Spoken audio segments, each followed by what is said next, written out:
Bueno, la última vez que yo vi a Iker con su mujer fue hace 2 años en un acto precioso de la Antena de Oro, que son la que has recibido tú este año, Isabel, que además es la que dan los profesionales a los profesionales. Es decir, no es solo política, no es tal.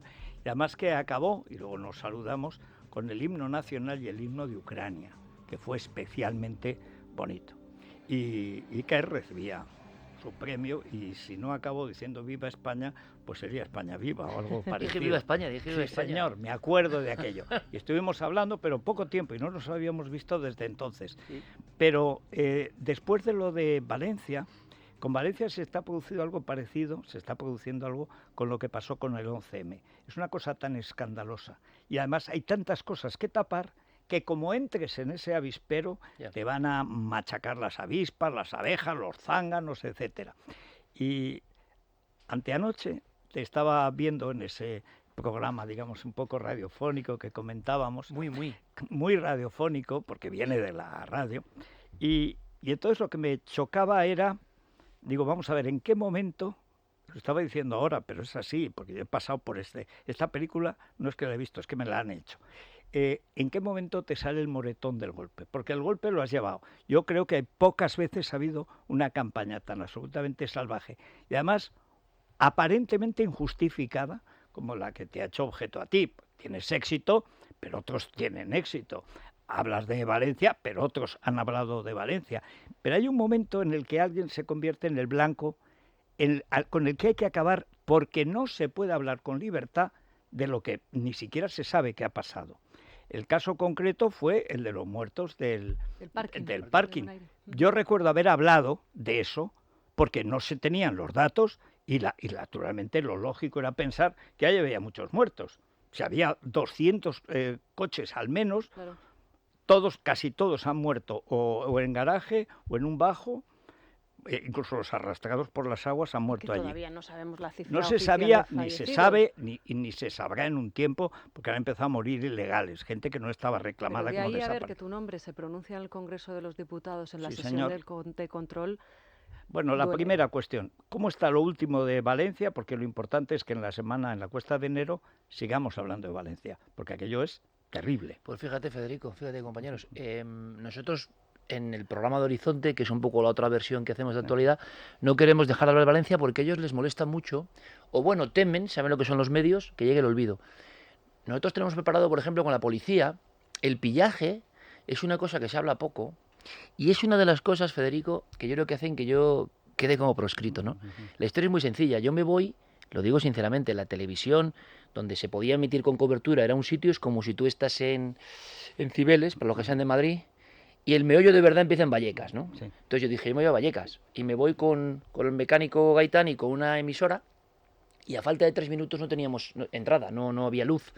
Unos rumanos nos dejaron una azotea, donde había luz, se había quedado la luz, bueno, allí era un cirio, no había nada de luz, y un sitio tenía luz. Bueno, ponemos la antena y entramos. Entonces, ¿qué ocurrió, Federico? Muy sencillo. Yo saqué las tiendas devastadas, era la segunda noche, saqué la tienda devastadas, saqué la gente haciendo patrullas para defender a las mujeres en la oscuridad, saqué la gente llevándose televisiones, saqué la gente con radiales rasgando los cajeros automáticos, saqué a la gente pidiendo agua, oxígeno, el marido no tiene oxígeno desde los balcones, y eso se emite en prime time un jueves.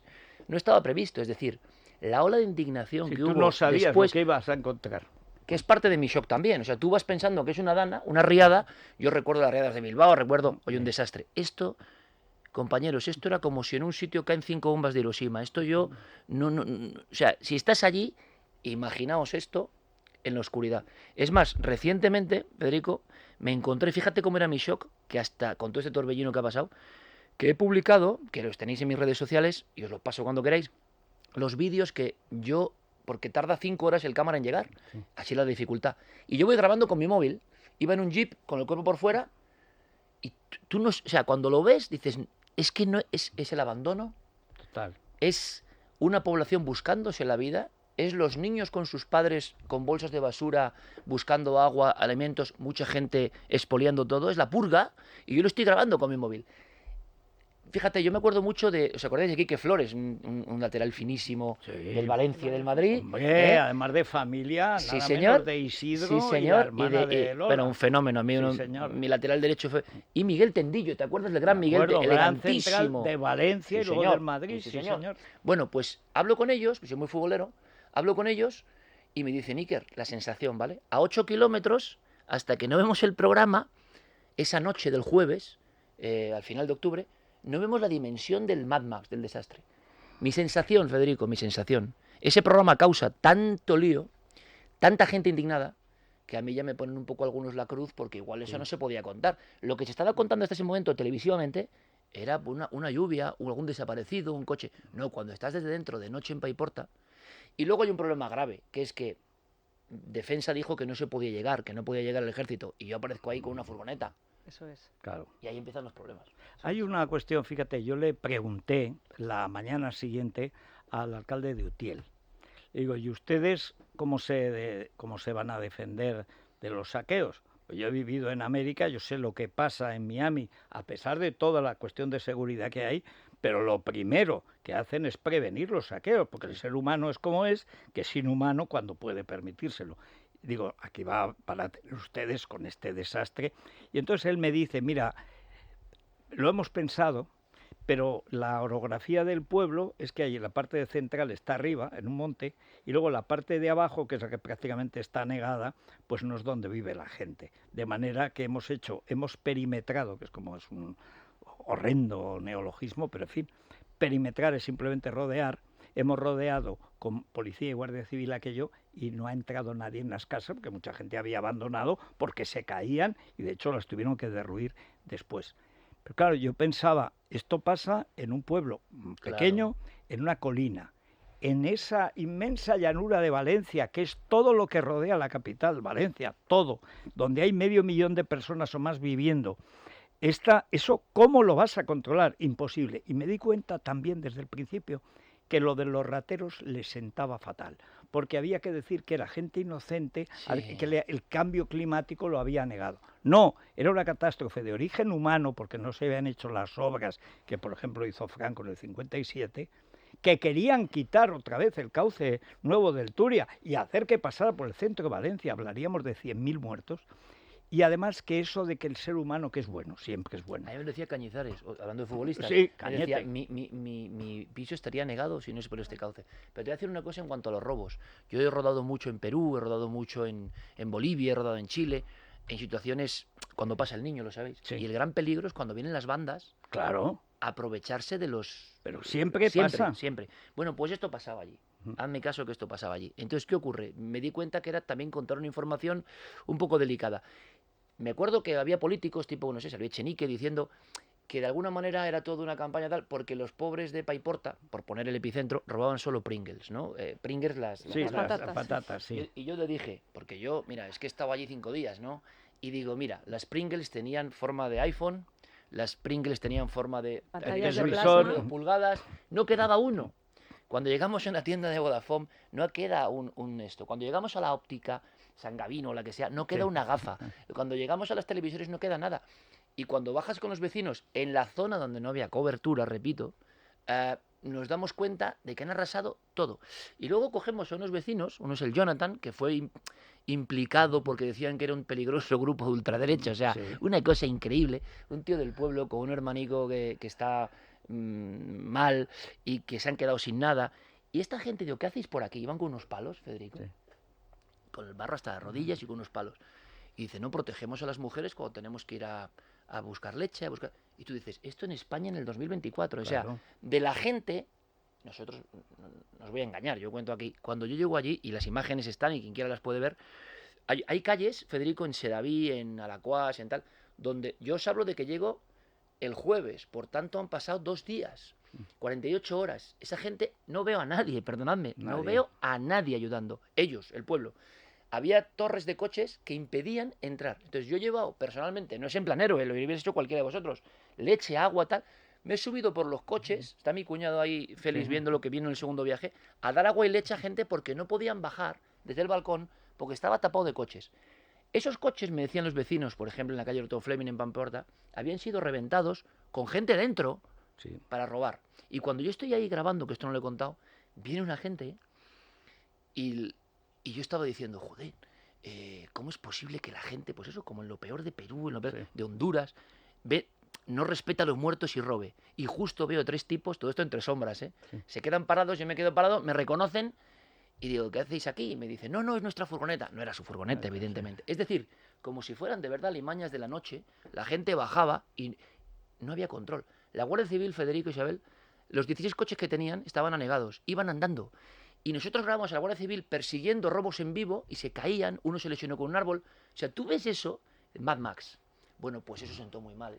Claro, es que antes has citado, yo recuerdo también que le dije al alcalde, y luego lo repetí, y hemos entrevistado a Fulgencio Coll, que es el que creó la UME, que ahora es de Vox en Baleares, pues que crea la UME, que tenía obligatoriamente que haber actuado desde el primer día.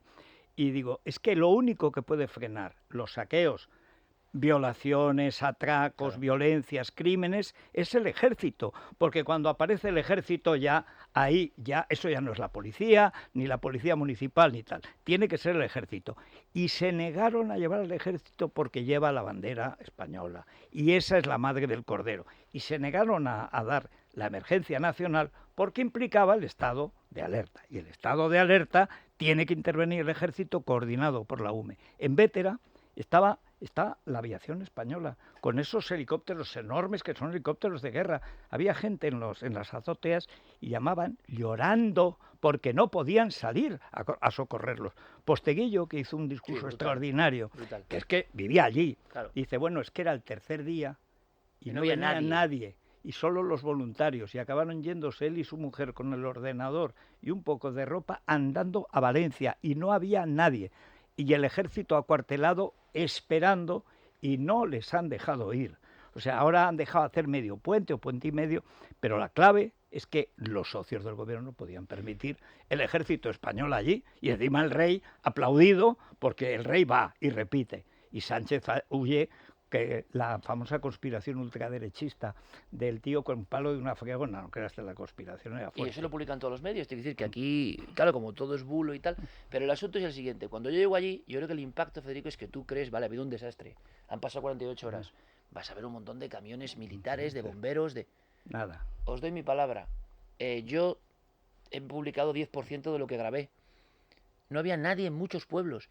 Y la sensación esa, que imagino que muchos en Madrid recordamos de cómo estaba la gente en el 11M, ¿no? Esa sensación de zombie, de no saber muy bien lo que pasa. Se ha ido tu familia a veces al garete, la casa, todo, y la gente, pero ya han pasado 48 horas. Y yo digo, pues ¿cómo habrá sido anteriormente? Nosotros llegamos y decimos, no es humano lo que está pasando, no se avisó. Yo aquí pienso personalmente, ¿no?, que aquí no se salva nadie. No se avisó bien y no se ayudó después. Entonces tú me dirás, ¿qué haces? Sobre todo porque tú puedes decir ha habido errores antes, que en eso yo creo que es un error que los medios insistamos. ¿Qué pasó antes? No, ¿qué pasó después? Primero, no se habían hecho las obras que había que hacer. En el plan hidrológico de Aznar, que se carga Zapatero nada más llegar, estaban todas las presas necesarias para que no hubiera ni una riada más. Habrá riadas, pero encauzadas. Barranco del Pollo es menos de lo que cobra Broncano por su exclusiva en eso. Era simplemente limpiar el cauce. No los pueden limpiar porque la madre naturaleza exige que el agua fluya. Ya ha fluido con 220 muertos y media provincia de Valencia destruida. Pero el problema de fondo es después. ¿Por qué no hay coordinación?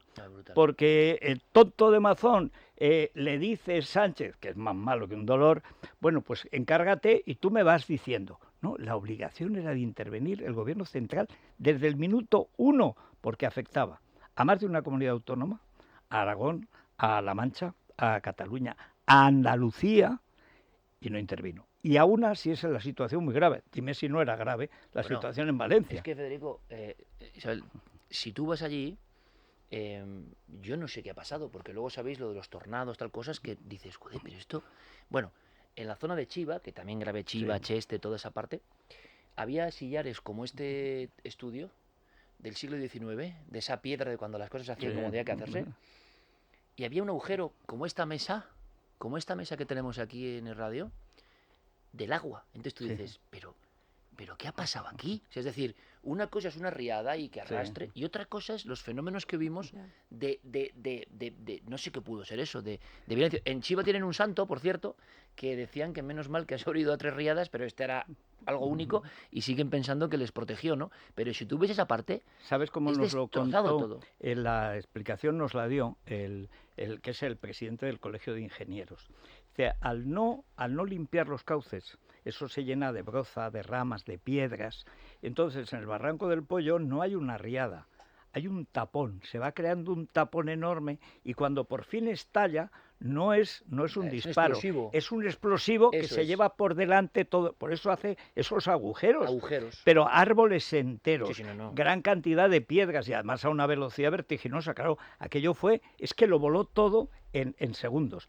Eso se sabía. Pues tú imagínate vivir eso y que luego pases un montón de... Yo lo pensaba, porque nos puede pasar a cualquiera de nosotros. Es decir, una noticia siempre es como lejana, ¿no? Sí. Pero tú te pones con tu hija, vosotros... Sí, te pasa. Estás en el parque, en el centro comercial, y te pasa eso y no te viene nadie a ayudar. O estás en tu casa, porque un porcentaje muy elevado de los fallecidos fallecieron en sus propias casas, que eran casas a pie de calle, ¿no? Por cierto, no se debería nunca haber permitido que hacer viviendas allá bajos, porque no tienen las garantías básicas que deberían tener. Bueno, decía el alcalde de Porta que había 300 garajes, bueno, dicen 180, 300, todavía negados, ¿no?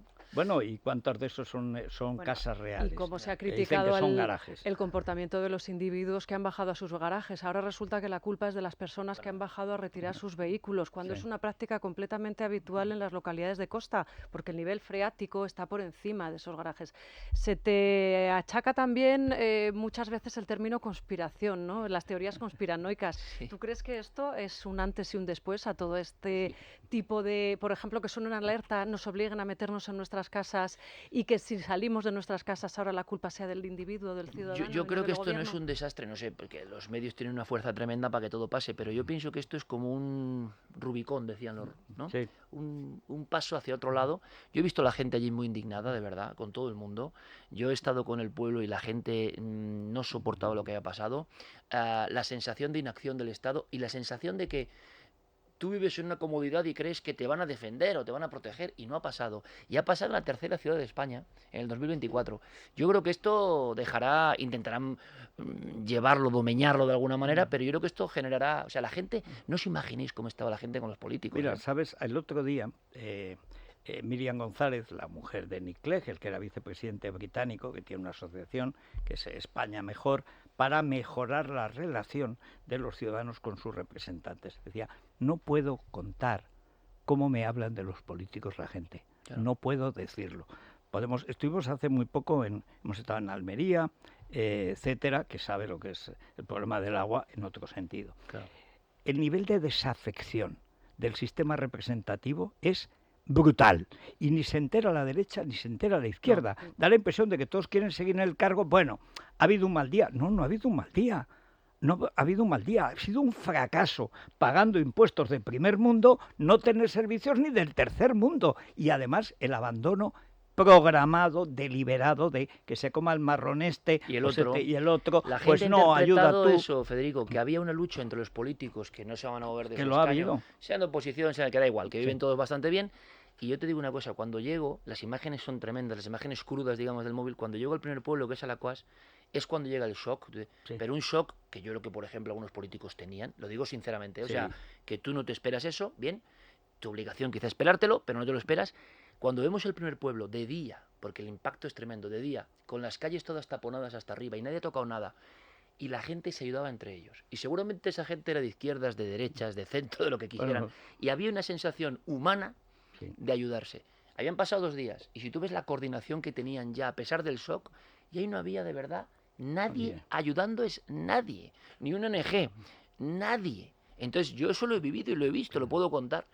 Y yo creo que eso va a generar, por lo menos allá en Valencia, una desafección muy grande, y lo que igual no han querido, y yo he sido muy criticado, porque os lo digo, todo el problema que yo he tenido, a mí lo de la campaña y tal, te lo juro, me da exactamente igual.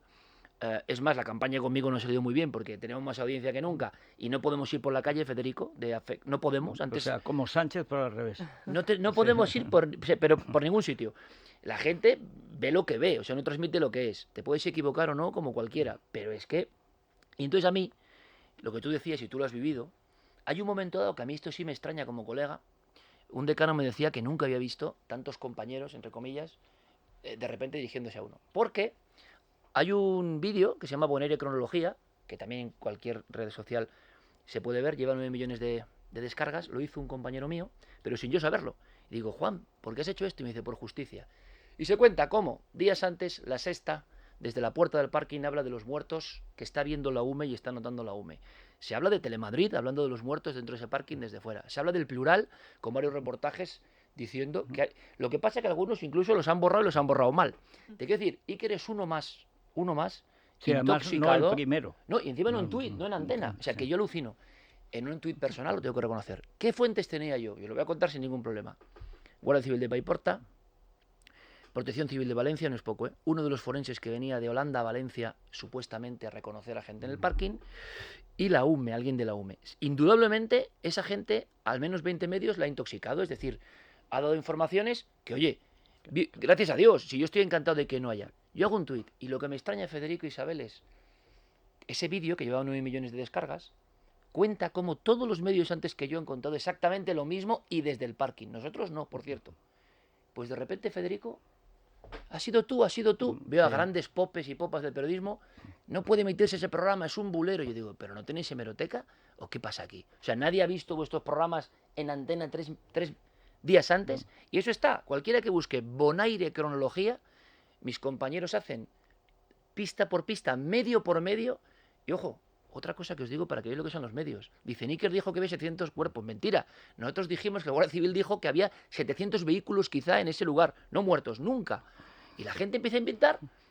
Y la gente sigue la consigna, como la pancartita hecha en la esto. Y resulta que en informativos, lo siento, de la Sexta.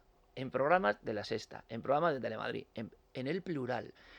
En muchos más medios, que vienen todos ahí, se habla antes que yo, no de que podía haber, sino de que la UME estaba registrando las víctimas y habían visto ya los cuerpos en antena. Entonces, ¿por qué Iker es el bulero? Es una pregunta digna de cuarto milenio. O sea, ¿por qué yo soy, que soy uno más, porque estaba allí, ¿por qué me endilgan esto?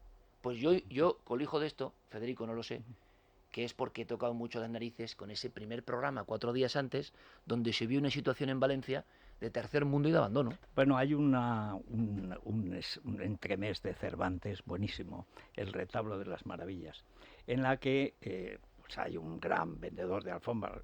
Lo hice yo con Labordeta y Sánchez Sinisterre, Joaquín Carbonell, que en paz descanse, hacía, el tío que vendía la mula ciega. Vean ustedes los ríos de Babilonia. Había una sábana y no se veía nada. Ahí va, llega el faraón desde allí y tal. Cuidado que el ventarrón nos puede arrebatar. Y la gente no se movía. Y hay uno que dice, pues yo no veo nada. Lo mira el otro y dice, exilis es decir, es judío. Es judío, el que no lo entiende, y todo el mundo empieza a decir, oh, qué tormenta, oh, qué tremendo, para no verse señalado.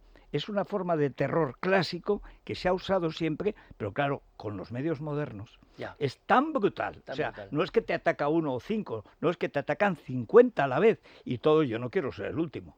Claro. Claro, que ha sido a lo mejor el ¿Has primero. vuelto o vas a volver a Valencia? ¿Tienes Volvimos. pensado? Volví, mi productor Félix, que es como un hermano para mí que está aquí, y Carmen vuelven. Ellos viven en la Comunidad Valenciana, bueno, han vivido muchos años, y cuando llegan, ya 3 días después, imaginaos lo que era, que iban así. O sea, no puede ser, no había cambiado nada. Ahora se habrán hecho cosas, pero la primera semana, claro, y yo, la duda que siempre he tenido es, ¿cuánta gente, de verdad, falleció y se pudo salvar, depende de su circunstancia, Sí, señor. si hubiera habido una intervención inmediata, lógica, de, oye, militares, a tope? Pues es una pregunta que hay que hacerse, ¿no? Bueno, pero ¿por qué no se limpiaban los cauces? ¿Por qué se creó ese tapón? ¿Por qué no fue el ejército desde el primer momento, como era legalmente la obligación?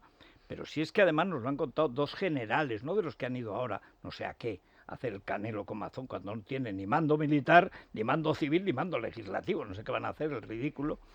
Pero nos lo han contado, aquí hubo una deliberada desatención por un fin político. Pues es terrorífico. Tal vez muchos de los que lo hicieron no pensaron la magnitud del desastre, pero lo hicieron. Y ahora ya es todo tapar tapar para que nadie diga lo que realmente pasó, que es estremecedor. No ha habido nada igual en la No, historia no ha habido moderna nada de igual, de España, verdad. pero en ningún sentido. Claro, antes limpiaban los cauces, hasta los romanos los limpiaban. Pero hay una cuestión de fondo que es la desinformación, de la que hablaba el otro día el siniestro narco, no sé, bulero del régimen de Maduro, que es Rodríguez Zapatero. Es que la desinformación la desinformación es la información oficial. Que es desinformación, ha sido desinformación pura, lo único puro. Se ha mentido sobre Valencia, se sigue mintiendo sobre Valencia, no hay información, y no será por falta de medios, del día a día de Valencia, no ha llegado ninguna ayuda, no se sabe cuándo va a llegar, los bancos están esperando que les den una orden, no ha llegado ninguna orden, y están esperando a ver políticamente lo que pueden A la sacar. Navidad. Nosotros A que tenemos, llegue la Navidad. vamos a seguir, y hay gente que no le ha llegado nada. Hay gente que come de misericordia Sí. y hay gente que ha perdido todo y no sabe qué pasa. Y eso es una sensación tremenda, ¿no? Me imagino que es una sensación peligrosa también socialmente, ¿no? Entonces Sí. hay que encauzarla como se pueda con los medios que se tenga, ¿no? Sí, pero sobre todo la claridad. O sea, lo primero, la verdad. No sé si la verdad os hará libres, pero al menos te permite respirar. Que es...